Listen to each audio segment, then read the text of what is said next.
देखिए आदरणीय श्रोतागण, आयुर्वेद के संदर्भ में जो विलक्षण और समाज हितम्याती उपयोगी जानकारी है तो वो आपके साथ साझा करते रहते हैं। उसी कड़ी में एक और जानकारी आपके साथ साझा करते रहते हैं। जो फेसबुक है तो उस पर हमारा एक बड़ा प्रिय छोटे भाई तुल्य वो हैं, हमारे साथ जुड़े हुए हैं मित्र रूप में, श्री कपिल डबास जी युवा। तो उन्होंने वो लिखा था एक संदेश कि गाय के दूध घी के विषय में अवश्य जानकारी दीजिए। तो वो ध्यान बीच बीच में था, लेकिन और कोई विषय आने से और व्यस्तता रहने से वो नहीं कर पाए। तो उसी संदर्भ में वो जानकारी साझा कर रहे हैं। और हम सभी परिचित हैं, तो गाय तो गुणों की खान है। मनुष्य के लिए सबसे यदि कोई उपयोगी प्राणी है तो वो गाय ही है। और क्योंकि जो आहार है तो वही उस वह प्राणों का वही वो है, आधार है मोटे रूप से। तो आहार ही प्राणों का आधार है और आहार के पीछे ही ये कहा है कि वो प्राणी भाग रहे हैं। तो उसमें अंग्रेजी में भी कहा गया है, milk is a perfect food, कि दूध एक संपूर्ण आहार है। और उसमें जैसे गाय का दूध ही, वो दूधों में सभी दूधों में गाय का दूध ही श्रेष्ठ है। क्योंकि आयु के लिए क्या हितकर है और क्या हितकर नहीं है, यदि उस विषय की जानकारी का जो मूल वो है शास्त्र, तो वह आयुर्वेद है। तो आयुर्वेद गाय के दूध के विषय में वो प्रशंसा करते हुए कहता है प्राणी हित में कि यह रसायन है। रसायन कहते हैं जरा व्याधि नाशनम, के जो जरा को यानी वृद्धावस्था को और व्याधियों को दूर रखे।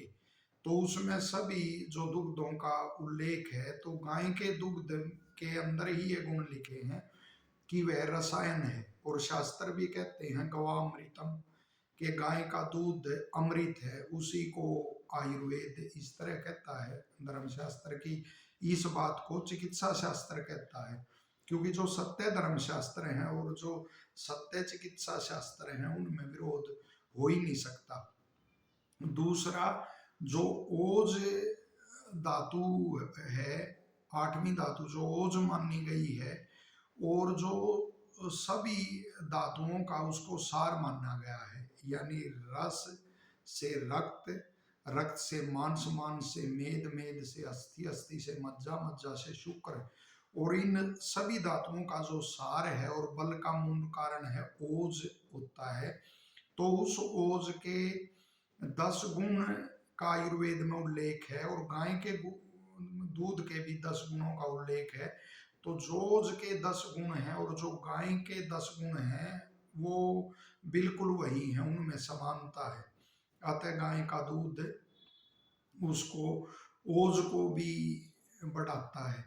तो इस तरह से ये गाय का उपकार है। और अभी तो और आगे की वीडियोज में इसका वर्णन करेंगे।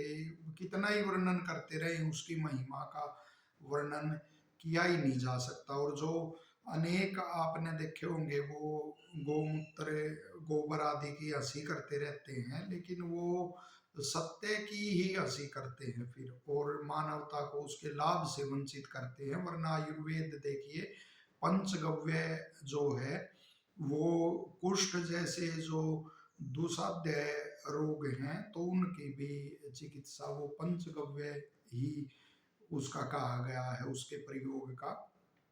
और दूसरा देखिए, जो वो आर्य विद्वान हुए उन्होंने तो इसके गुणों पे प्रकाश डाला ही, साथ ही जो इतर मत पंथ के वो हुए चिंतक हुए उन्होंने भी इसकी महिमा को जाना।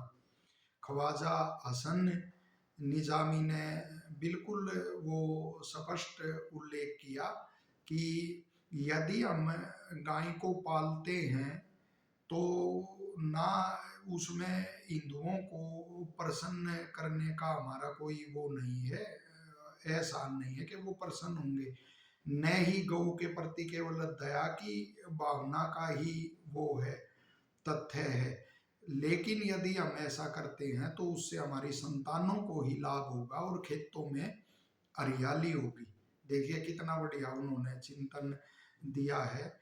और कभी भी देखिए जो गाय का दुग्ध होता है तो उसमें जैसे पहले कहते थे जो सज्जन और सरल सज्जन प्रवृत्ति का छल कपट से रहित व्यक्ति होता तो उसको कहते थे गऊ का जाया है।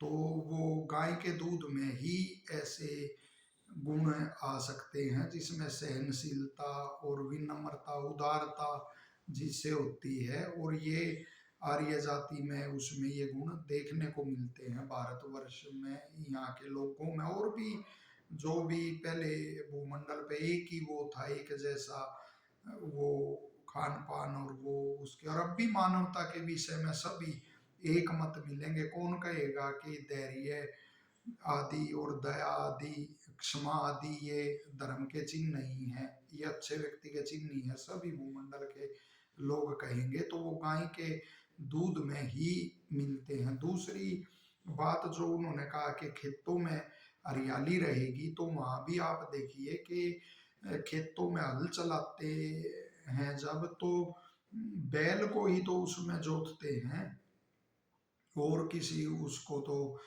उसमें और अन्य पशु को तो उसमें जोता नहीं जाता, उसमें बैल को ही जोतते हैं, क्योंकि वो सहनशील होने के साथ साथ वहाँ वो मेहनत करने में भी वो सक्षम है।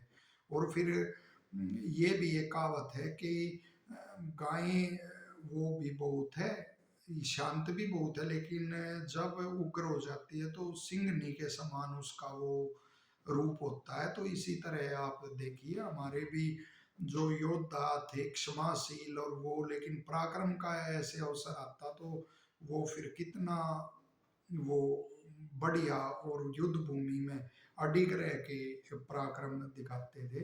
तो और इसी तरह खान बहादुर सैयद अहमद शाह लुधियानवी हुए, उन्होंने भी कहा कि यह गाय का दूध होता है जो यह हृदय की शक्ति को बढ़ाता है और आयु को बढ़ाता है। और उन्होंने सरकार को संदेश दिया कि भाई गौशालाएं खुलवाई जाएं और जो गोचरण भूमि है उनको सरकार मुक्त करवाए, उनकी रक्षा करे। तो इसमें तो गाय के उसके दूध के उपकार यदि बताते रहे तो बहुत वो हो जाए, लंबा समय हो जाएगा। और आगे की वीडियोज में भी हम इस पे अवश्य प्रकाश डालेंगे। तो आशा है यह जानकारी आपको लाभदायक लगेगी और लोकहित में आप इसको अवश्य शेयर करेंगे। सभी का धन्यवाद। आप सभी स्वस्थ रहें। धन्यवाद।